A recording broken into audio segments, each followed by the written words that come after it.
ഹബീബുനാ റസൂലുള്ളാഹി സ്വല്ലല്ലാഹു അലൈഹി വസല്ലം തങ്ങൾ ഒരു നിലാവുള്ള രാത്രിയിൽ സ്വഹാബിമാരെ മുഴുവനും ഒരുമിച്ച് കൂട്ടിയിട്ടവരോട് ചോദിക്കുകയാണ്.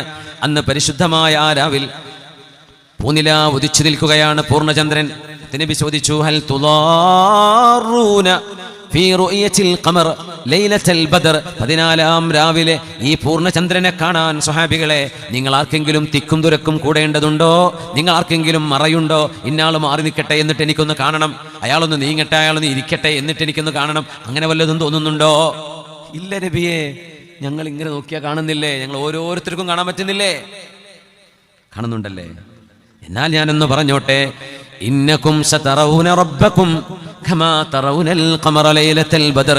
ഈ 14-ാം രാവിലെ ചന്ദ്രനെ നിങ്ങൾ ഒരു തിക്കും തിരക്കും കൂടാതെ നിങ്ങൾക്ക് കാണാൻ കഴിയുന്ന പോലെ നിങ്ങളുടെ രക്ഷിതാവായ അല്ലാഹുവിനെ ഒരു തിരക്കും കൂടാതെ നാളെ മഹ്ശറയിൽ വെച്ച് ആഖിറത്തിൽ വെച്ചുകൊണ്ട് അല്ലാഹുവിനെ റബ്ബ് നിങ്ങൾക്ക് കാണിച്ചു തരും. ആ കാഴ്ചയാണ് സ്വർഗ്ഗലോകത്തെ ഏറ്റവും വലിയ അനുഗ്രഹം എന്ന് പറയുന്നത്. സ്വർഗത്തിലെ ഏറ്റവും വലിയ അനുഗ്രഹം എന്താണ്? അവിടുത്തെ ഹൂറികളോ, അവിടുത്തെ ഭക്ഷണമോ, അവിടുത്തെ സൂഖുൽ ജുമുഅയോ ഒന്നുമല്ല. സ്വർഗത്തിന്റെ ഏറ്റവും വലിയ അനുഗ്രഹം എന്ന് പറയുന്നത് അല്ലാഹുവിനെ കാണലാണ്.